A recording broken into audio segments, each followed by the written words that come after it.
What's going on, Colts Nation? I appreciate you joining me for another video where today I want to talk a little bit about trades. We've had a few trades today that have already happened. Some star players, Davante Adams moving from the Las Vegas Raiders to the New York Jets, teaming back up with Aaron Rodgers, and we play the Jets here in just a few weeks. So good for us, right? Sunday night football that's going to be against the Jets in MetLife turned into a very difficult game very quickly. Robert Salah, not the coach there, so of course we'll talk about that game, as that approaches. But Davante Adams gets moved today. Amari Cooper goes from the Browns to the Bills. We also play the Bills later in the season.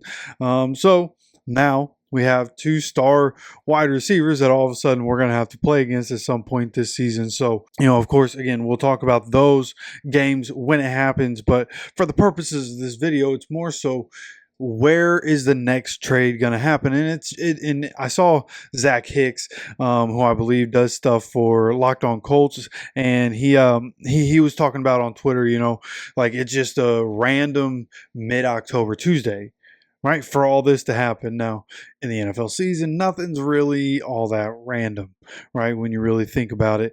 Of course, during the week, right? You're only really going to make deals on Mondays or Tuesdays. So is it really that much of a random Tuesday? But you understand what I'm saying.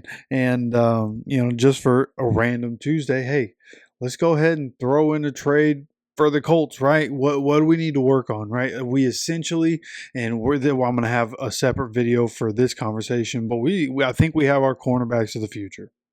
Now, the issue in where our secondary is going to have struggles is that the pass rush right now is a problem, right? We thought coming into the year it would be so much better. We thought Latu would get more production. Now, the reason I doubted Latu getting that production is because Gus Bradley, and we want to use a rotation of guys and this and that. Stars play, man. Stars play. Maxx Crosby is a guy that plays every down. TJ Watt, a guy that plays pretty much every down. Like these star defensive ends don't come off the field. Latu can be that guy. You need to let him play, right? And he just hasn't been able to have that production. There's basically no way he's ever going to get enough production at this point to end up getting to be the defensive rookie of the year, which is extremely unfortunate. We expected, at least I expected, double-digit sacks. If he was able to get enough playing time, double-digit sacks.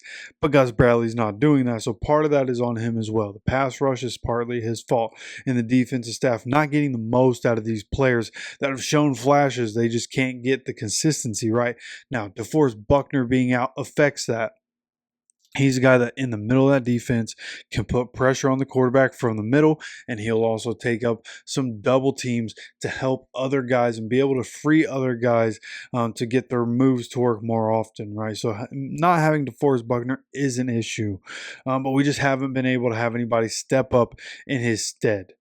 Right, we went out and got depth for the defensive line, but the expectation was that Grove was going to be able to hold down that nose tackle position all year. He's somebody who generally stays healthy for the most part, who even when he ends up getting hurt, he usually plays through it. So the expectation there was, well, Buck is just going to go ahead and play through this. And then, of course, he starts playing through an injury and then gets another injury in that game. And because the ankle. Now, I did see a video where he had a light brace on his ankle, but he was doing work. He was pushing off with it. So it'll probably still be a couple of weeks if I had to guess. Definitely not going to play this week. If he still has any sort of brace on it, like probably definitely not playing. But I would think coming up, DeForest Buckner is not going to want to keep himself out for very much longer, right? And of course, it's after week 7 where he becomes eligible to get on the IR or to get off of the IR, excuse me. But having him back will be huge, but the pass rush just hasn't been there. The consistency just hasn't been there. So when I look at it, I'm sitting here thinking, and I'm like, okay, what kind of adjustments can we make, right? And of course, in this Gus Bradley defense, certain guys have to be a fit at some point, right? Again, when you need to win, your best players just have to play. So here's my thoughts. On a day where there have been other star players traded, the Raiders have already traded one guy. they need to look for the future. They are seemingly going to need to find their quarterback of the future, because it's obviously not Minshew. It's obviously not Aiden O'Connell for them. So they need to continue to get draft capital. I feel like right now would be a perfect opportunity to be able to go and get a guy like Maxx Crosby, right? And you think from Maxx Crosby's point of view, this is a guy that's had great production throughout his career, just continuously getting better to being one of the best defensive ends in football.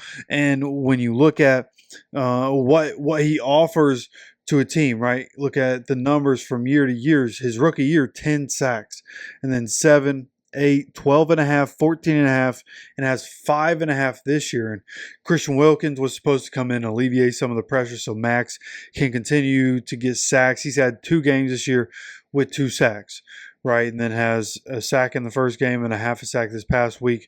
No sacks against Panthers. So Maxx Crosby still performing at a very high level. That Raiders team just not able to win. And without Davante Adams, they're only going to get worse. It's not like it's going to get better without Davante Adams. So I just feel like we're at a point with the Colts where, as we continue to build for the future and giving us a chance to win right now, you bring Maxx Crosby in a trade, and you go ahead and have him team him up with Latu on the ends. And then all of a sudden we have a recreation of what we had with Dwight Freeney and Robert Mathis, and being able to have these 2 guys coming off the edge, Grover Stewart, DeForest Buckner, in there in the middle. So you think if we can get all those guys on the same defensive line from week 8 to the end of the season, that's going to help us win games as Anthony Richardson and the offense figure out how to win games on their side. And even when Anthony Richardson's not playing great and the offense is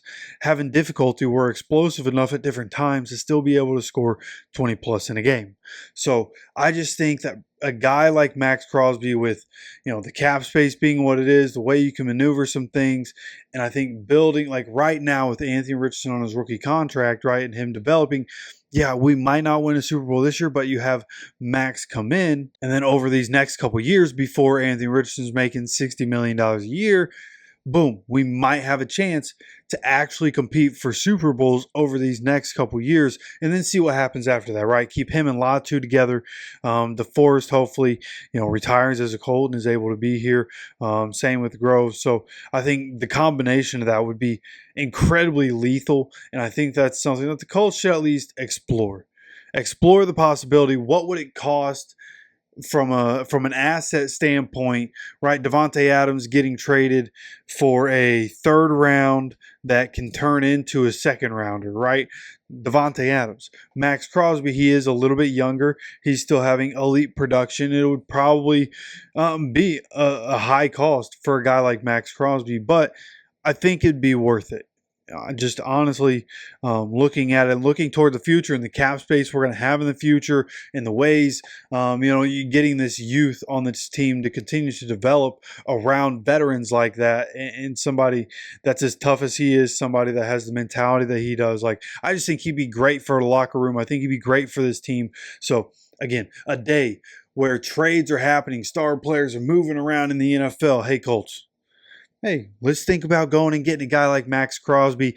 Let's start winning more games right now, right? The one area of the team that we see is just a glaring, holy cow, it's been so bad. The front 7, the defensive line, and the pass rush, just to get specific. So going forward, that's what I hope is the pass rush has got to do something. Of course, again, the system, Gus Bradley, this defensive coaching staff, they have their hand in it as well. But nonetheless, a guy like Maxx Crosby would make us better. So I think that'd be interesting. I'm just spitballing here, again, on a day where trades are happening. I'm just sitting here thinking, man, what can the Colts do to get better today? This is what I thought of. You let me know your opinion of this down in the comment section. I'd love to see what your opinion is on all this. And of course, don't forget to subscribe with notifications on so you continue to get notified anytime we have any more content coming out on this channel. Of course, I appreciate you stopping by for another video. And as always, take care of yourself, take care of each other, and go Colts.